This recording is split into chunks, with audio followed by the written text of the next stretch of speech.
Welcome friends, जैसे कि आप बोर्ड पे देख रहे हैं सेशन आज ज्योग्राफी का है। जो भी पोर्शन मैं कवर करूंगा ज्योग्राफी सेशंस में वो आपके आने वाले जितनी भी वैकेंसीज रहेंगी जहां पे भी जनरल नॉलेज में ज्योग्राफी ऑफ इंडिया होगा, ज्योग्राफी ऑफ जेएंडके होगा, वो सब कवर हो जाएगा। ठीक है, सो ज्यादा कुछ नहीं टाइम लेते हुए आपका विल स्टार्ट। जैसे कि आप बोर्ड पे देख रहे हो, आज का हमारा फर्स्ट टॉपिक रहेगा इंटीरियर ऑफ अर्थ। ये बहुत बेसिक टॉपिक है, आपको आपकी एनसीईआरटीज में भी मिल जाएगा। ज्यादा एलैबोरेट नहीं करेंगे इसको, हल्का सा एक आइडिया देंगे आपको कि बेसिकली टॉपिक में है क्या। बिकॉज सी अर्थ सरफेस पे होने वाली सभी जितनी भी एक्टिविटीज हैं, जैसे आप बोल दो माउंटेन बनते हैं, अर्थक्वेक्स आते हैं, वॉल्केनोज आते हैं, लैंडस्लाइड्स आ जाते हैं। ठीक है, जो भी आपका सरफेस ऑफ अर्थ पे सिस्टम है वो आप तभी समझ सकते हो जब आपको हल्का सा एक आइडिया इंटीरियर ऑफ अर्थ का होगा। Because whatever happened on the surface of earth is only because of what happening inside the earth crust. So आपने बचपन से पढ़ा होगा अर्थ एक 3 लेयर सिस्टम है। ठीक है, कोर, मेंटल और क्रस्ट, राइट। 3 लेयर सिस्टम है, कोर, मेंटल और क्रस्ट। ठीक है, अब बेसिकली हमें अगर इनकी डेप्थ भी जाननी हो तो वो भी हमें पता है, लगभग 6400 किलोमीटर है from surface to earth. Core जो है आपका 6400 किलोमीटर है। सो अब क्वेश्चन यहाँ पे ये है कि इंटीरियर ऑफ अर्थ के बारे में जानने के लिए हमारे साइंटिस्ट कैसे या हमारे ज्योग्राफर्स कैसे पता लगाते हैं कि what is basically inside the अर्थ। एक छोटा सा फ्रेज था, ठीक है, वो मैं आपको एक हल्का सा सुना देता हूँ, फिर उसके बाद अपन आगे बढ़ते हैं। वो ये था कि with the current technology it is very easy to map a moon nowadays, but it is very hard to find what is beneath our foot at few hundred meters। ठीक है, बात समझ आती है कि आज की टेक्नोलॉजी, टेलीस्कोप्स है, सैटेलाइट्स है, हम मून का मैपिंग भी कर लेंगे जो हमसे सैकड़ों हजारों लाखों किलोमीटर दूर है। बट अपने पैर के नीचे कुछ 100 मीटर्स पे भी अगर हमें कुछ जानना है तो वो बड़ा मुश्किल हो जाता है जानना। बट स्टिल अगर हमसे कोई पूछे कि व्हाट इज इंटीरियर ऑफ अर्थ, तो हमें तो बहुत अच्छे से पता है सर, क्रस्ट, मेंटल और कोर। पर क्वेश्चन अराइजेस कि ये हमें पता कैसे चला। ठीक है, क्वेश्चन अराइजेस ये हमें पता कैसे चला इस बारे में। सो इसके लिए हमें पता है कि इसके कुछ सोर्सेज हैं। मैं सीधे सोर्सेज पे ही आ जाता हूं। ठीक है, so there are 2 types of sources. ठीक है, number 1 is direct source, number 2 is indirect source. ठीक है, सो लेट्स डिस्कस ये सोर्सेज हैं कि जैसे डायरेक्ट सोर्स आपको नाम से ही समझ आ रहा है, ठीक है, कि जहां पे ऑब्जर्वेशन डायरेक्टली किया गया हो। ठीक है, किसी भी चीज का अध्ययन या ऑब्जर्वेशन डायरेक्टली किया गया हो। सो मैं सीधे डायरेक्ट सोर्सेज पे बोलूंगा। ठीक है, इनमें सबसे इंपॉर्टेंट डायरेक्ट सोर्सेज रहते हैं आपके माइनिंग, डीप ओशन ड्रिलिंग। ठीक है, ये कुछ ऐसे सोर्स, न्यूक्लियर टेस्ट हो गए, ये कुछ ऐसे सोर्स है जिससे, जैसे आप माइनिंग कर रहे हो, आपने जमीन की खुदाई की, तो आपको कुछ हद तक पता चलता है कि what is the layer system of the अर्थ। आपने ओशन फ्लोर पे जाकर, जो ऑलरेडी क्रस्ट में सबसे नीचे रहेगा, उस पे जाके थोड़ा सा आपने ड्रिलिंग किया, तो you will come to know about the earth crust के बारे में। ठीक है, बट ये सोर्सेज हमें हार्डली, मैं बताता हूँ फॉर एग्जांपल आपको, जैसे ओशन ड्रिलिंग है, इसमें मैक्सिमम जो हमने डेप्थ रिकवर की है वो है 11 किलोमीटर के आसपास की अप्रोक्सीमेटली। ठीक है, अब मैंने आपसे स्टार्टिंग में कहा था कि अर्थ का इंटीरियर 6400 का है, 6400 किलोमीटर का है। सो अगर ओशन फ्लोर पे जाके हमने 11 किलोमीटर की डिगिंग कर भी ली तो हमने 1% भी अर्थ के इंटीरियर के बारे में नहीं जाना। सो इस डायरेक्ट सोर्स से हमें पता तो चलेगा इंटीरियर ऑफ अर्थ के बारे में, but not the detailed study. Second जो इंपॉर्टेंट डायरेक्ट सोर्स है वो है आपका वॉल्केनिक एक्टिविटीज। अब वॉल्केनिक एक्टिविटीज क्या रहती हैं तुम्हारी? अब वॉल्केनोस क्या रहते हैं तुम्हारे? ज्वालामुखी, आप जानते हो। ठीक है, वॉल्केनो होते हैं तुम्हारे ज्वालामुखी। ठीक है, अब वॉल्केनिक एक्टिविटीज कैसे होती है आपका एक अलग टॉपिक रहेगा, उसको मैं फिर कभी डिस्कस करूंगा। ठीक है, अब अर्थ के इंटीरियर से जब भी मॉल्टन मटेरियल, जिसको आप सरफेस पे आने पे लावा कहते हैं, जब बाहर आता है, ऐसी एक्टिविटीज को हम वॉल्केनिक एक्टिविटीज कहते हैं। अब वॉल्केनो से हमें इंटीरियर ऑफ अर्थ के बारे में बेसिकली 2 इंपॉर्टेंट चीजें पता लगती हैं। नंबर 1, ठीक है, कि एटलीस्ट इंटीरियर ऑफ अर्थ का कोई एक पार्ट जो है वो मॉल्टन फॉर्म में है, राइट, जो हमें उसके लावा से ही पता चलता है। सेकंड पार्ट जो हमारा है वो ये है कि हमें उसकी कॉन्फ़िगरेशन समझ आ जाती है, हमें उसकी कॉन्फ़िगरेशन समझ आ जाती है ज्वालामुखी की, कि जो भी मॉल्टन मटेरियल सरफेस पे आया है उसका टाइप ऑफ मटेरियल क्या था। जब साइंटिस्ट उसको लैब्स में स्टडी करेंगे तो दे विल अंडरस्टैंड कि वो मॉडर्न मटेरियल, वो लावा किस किस मिनरल से बना है। ठीक है, सो मिनरल कॉन्फ़िगरेशन भी पता चलती है वोल्केनिक एक्टिविटीज से, और आपको ये भी पता चलता है एटलीस्ट इंटीरियर ऑफ अर्थ का एक पार्ट जो है वो मॉल्टन फॉर्म है। बट स्टिल क्वेश्चन अराइजेस कि वो जो मॉल्टन मटेरियल था जो सरफेस पे आया है वो कितनी डेप्थ पे है। ठीक है, वी हार्डली नो, हमें वोल्केनिक एक्टिविटी से ये समझ आ ही नहीं सकता कि वो मॉल्टन मटेरियल कितनी डेप्थ से कहां से बाहर आया हुआ है। और दूसरा क्वेश्चन ये है कि अगर हमें उसकी कॉन्फ़िगरेशन समझ भी आ जाती है कि मॉल्टन मटेरियल किस किस मिनरल से बना है, तो भी हम ये नहीं बोल सकते कि क्या इंटीरियर ऑफ अर्थ पूरी ही उन्हीं मिनरल से बनी है या फिर उसमें और भी कोई मिनरल्स हैं। तो हमारा ये वाला जो डायरेक्ट सोर्स है ये भी हमारा उतना एफिशिएंट नहीं रह जाता। फिर हमारा आ जाता है दूसरा सोर्स जो है वो है हमारा इनडायरेक्ट सोर्स। तो एक मिनट में जरा इसको रब कर लेते हैं, फिर इनडायरेक्ट सोर्स पे आते हैं। अब इनडायरेक्ट सोर्स जो है आपका, ठीक है, उसकी बात करते हैं।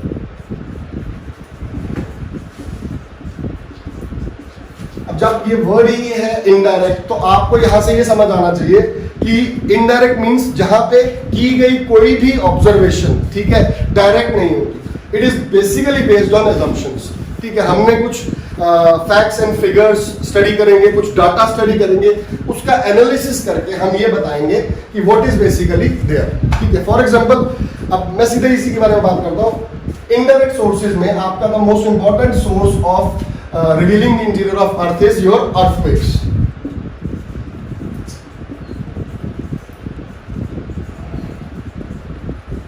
earthquakes. The question arises, what is earthquake? Simple, shaking of earth crust. पृथ्वी की सतह का हिलना, किस वजह से, कैसे, वो हम बाद में डिस्कस करेंगे, वो हमारा सेपरेट टॉपिक रहेगा।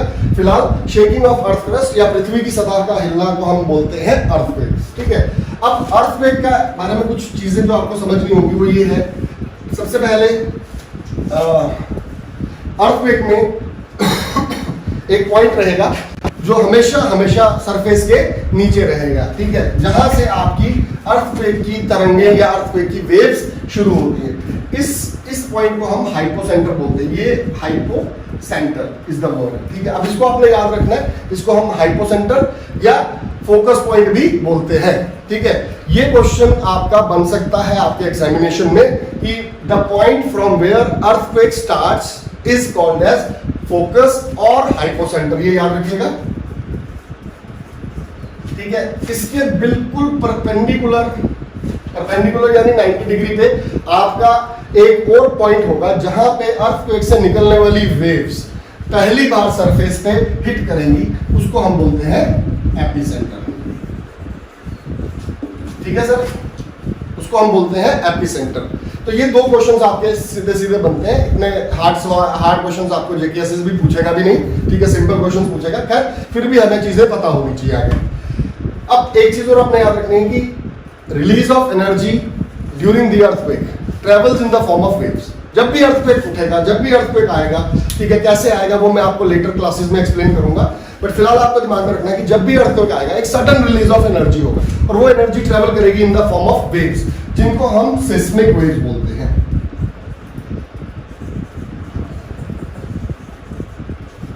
ये भी याद रखना है आपने।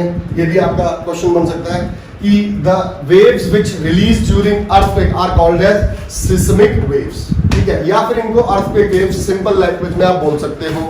ठीक है, इनको earthquake waves सिंपल लैंग्वेज में आप बोल सकते हो। ठीक है, अब ये seismic waves जो हैं ये अपनी मूवमेंट या ये सरफेस की तरफ आ रही है, बॉडी की तरफ जा रही हैं, अपनी स्पीड, अपनी और कैरेक्टरिस्टिक्स के बेसिस पे फर्दर डिवाइड होती हैं। मैं आपको बताता हूं इनका डिवीजन क्या होता है। इनका डिवीजन होता है बॉडी वेव्स और सरफेस वेव्स।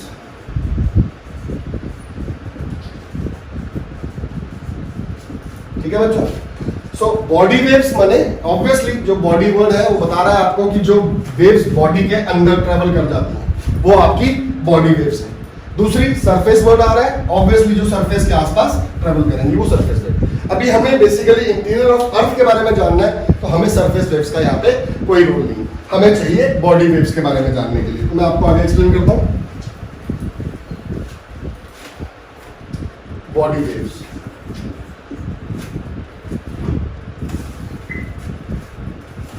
से ड्राई करो थोड़ा मुझे।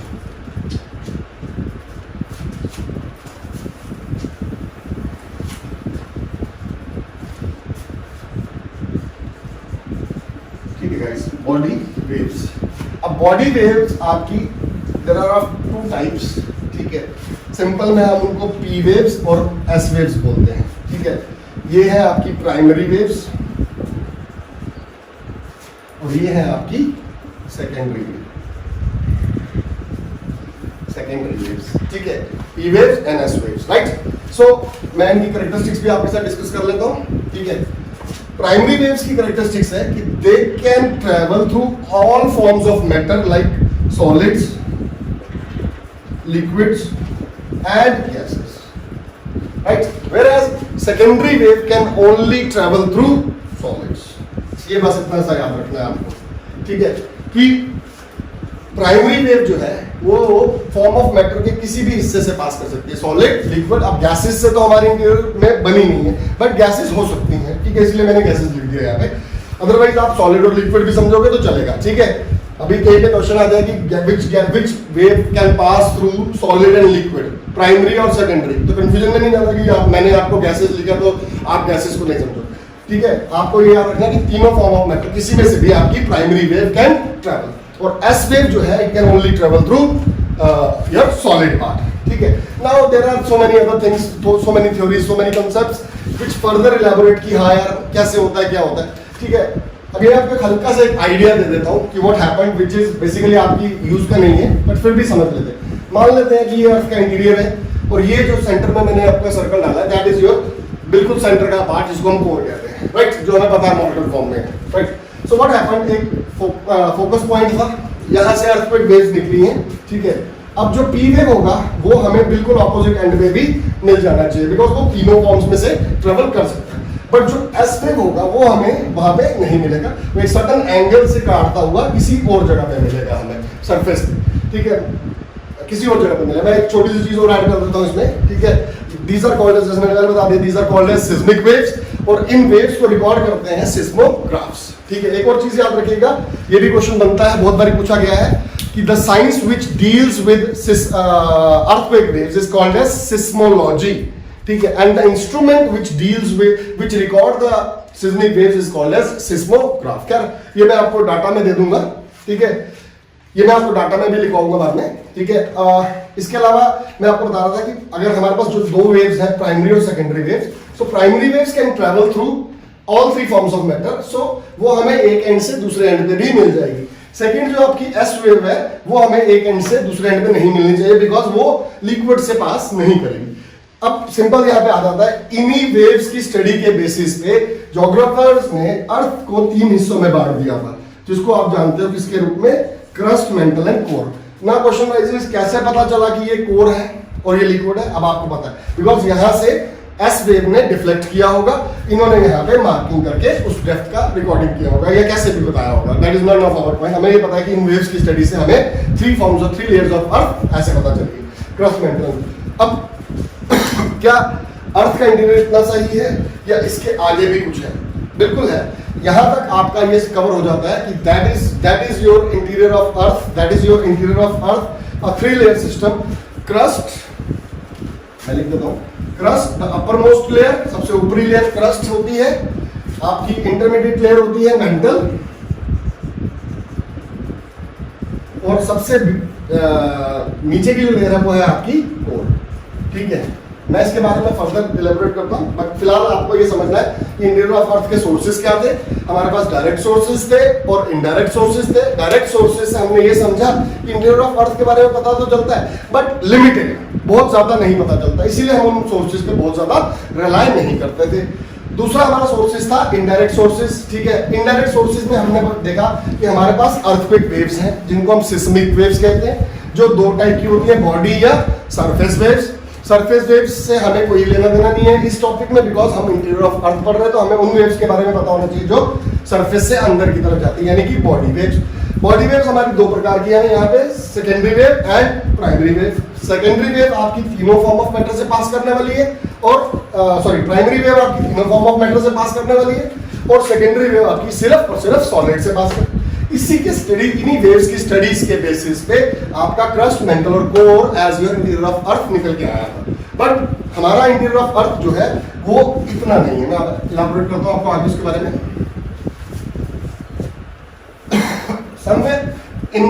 somewhere in 90s, decade of 90s, early 90s in fact, जो सिस्मोग्राफ्स होते थे, जो मैंने आपको बताया, जो इन वेव्स को रिकॉर्ड करते हैं, ठीक है।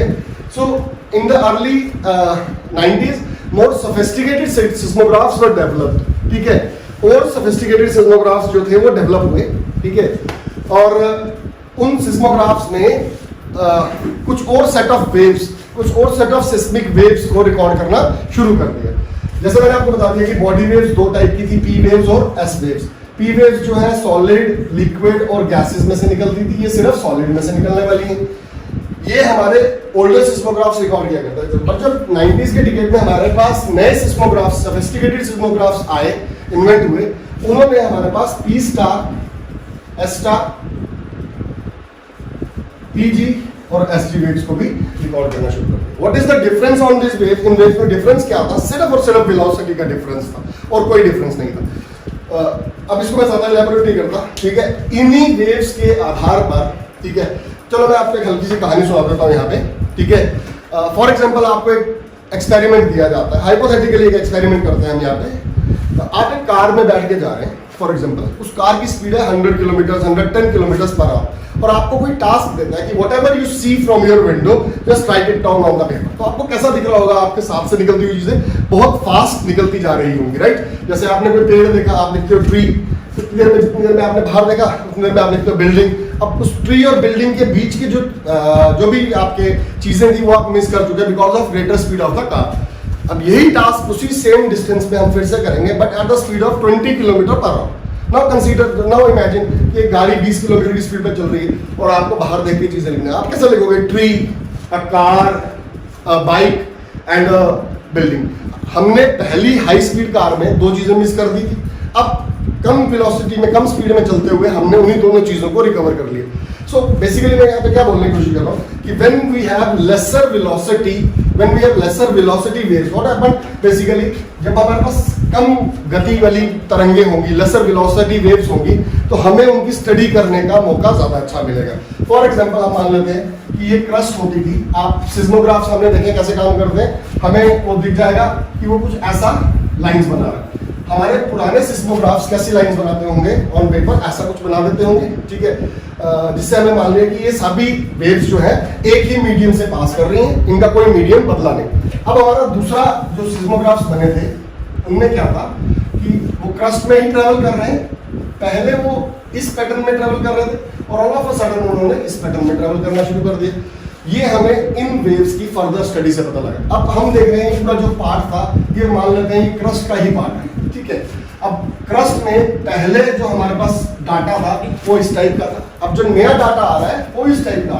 That means this is one layer and this is a separate layer, because medium तभी चेंज होगा जब वेवलेंथ तभी चेंज होगा जब मीडियम चेंज होगा। सो जब मीडियम चेंज होगा तो हमारे को बस वहां पे ये मेंशन करना है कि these are different layers of the earth, ठीक है। खैर इसको हम ज्यादा एलाबोरेट नहीं करते हैं यहाँ पे। मैं सिर्फ इतना बताता हूँ आपको कि आपको जो याद रखना है अपने इन एग्जामिनेशंस के लिए वो ये रखना है कि there are other set of waves also apart from P and S, that is P star, S star, PG, S star. इनकी कैरेक्टरिस्टिक्स सिमिलर होंगी, ये सॉलिड लिक्विड गैसेस से ट्रेवल करेंगी पी वाली, और एस वाली सिर्फ सॉलिड से ट्रेवल करेंगी। डिफरेंस क्या है? इनकी वेलोसिटीज का डिफरेंस है। पर इनका बेनिफिट हमें क्या हो जाता है वो मैं आपको बताता हूँ, वो आपके लिए बहुत इंपॉर्टेंट रहेगा बिकॉज उसी से आपके ज्यादा क्वेश्चंस बनते हैं। After the study of these waves, interior of अर्थ सिर्फ जो था वो कोर, मेंटल, क्रस्ट नहीं रह जाता, उसकी फर्दर स्ट्रेटिफिकेशन हो जाती है। वो मैं आपके सामने बना दूंगा डायग्राम, उसको फिर डिस्कस करते हैं। टॉप मोस्ट लेयर इसका क्रस्ट ही रहेगा, followed by asthenosphere, then your outer mantle,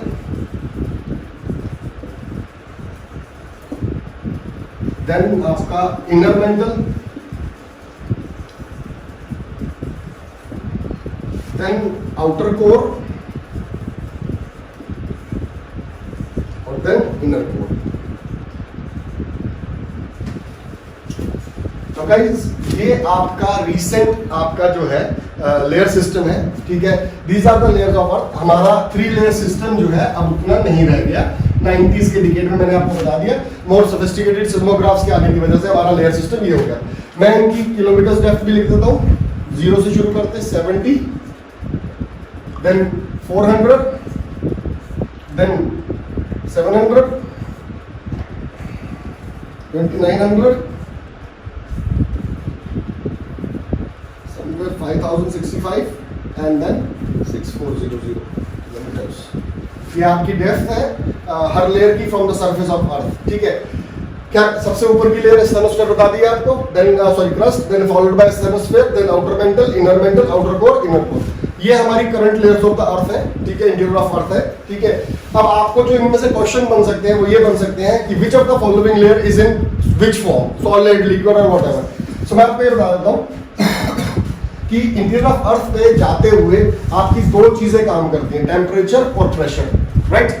अगर टेम्परेचर आपका इंक्रीज करेगा तो चीज जो होगी वो लिक्विड फॉर्म में चली जानी चाहिए। अगर किसी पॉइंट ऑफ डेप्थ पे प्रेशर ओवरलैप करता है टेम्परेचर को तो वो चीज आपकी सॉलिड फॉर्म में होगी। सिंपल सी चीज याद रखिएगा, ठीक है। सबसे पहले आपकी लेयर है क्रस्ट। ये आपकी कौन सी फॉर्म में है, सॉलिड फॉर्म में, क्योंकि आप इसके ऊपर खड़े हो, हमें पता है सॉलिड फॉर्म में है क्रस्ट लेयर, ठीक है। अब क्रस्ट लेयर सॉलिड फॉर्म में क्यों है, इसका रीजन कि टेम्परेचर लिक्विड से हम ज्यादा जो इफेक्टिव मानते हैं वो बोलते हैं लैक ऑफ इंसुलेशन की वजह से। बिकॉज अर्थ की सरफेस में इंटीरियर की तरफ जाते हुए इंसुलेशन फैक्टर लेयर्स का कवर बढ़ता चला जाएगा, जिसमें कोर की तरफ इंसुलेशन ज्यादा रहेगा और क्रस्ट की तरफ इंसुलेशन कम रहेगा, जिस कारण से यहां से हीट जल्दी रिलीज हो जाएगी और टेम्परेचर आपका डिक्रीज रहेगा as compare to pressure, right.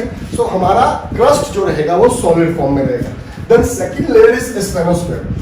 इस लेयर पे गाइस ये बहुत इंपॉर्टेंट लेयर भी है, ठीक है, हमारे इंटीरियर ऑफ अर्थ की, ठीक है। इस लेयर पे आपका टेम्परेचर का इफेक्ट और प्रेशर का इफेक्ट लगभग बराबर माना जाता है।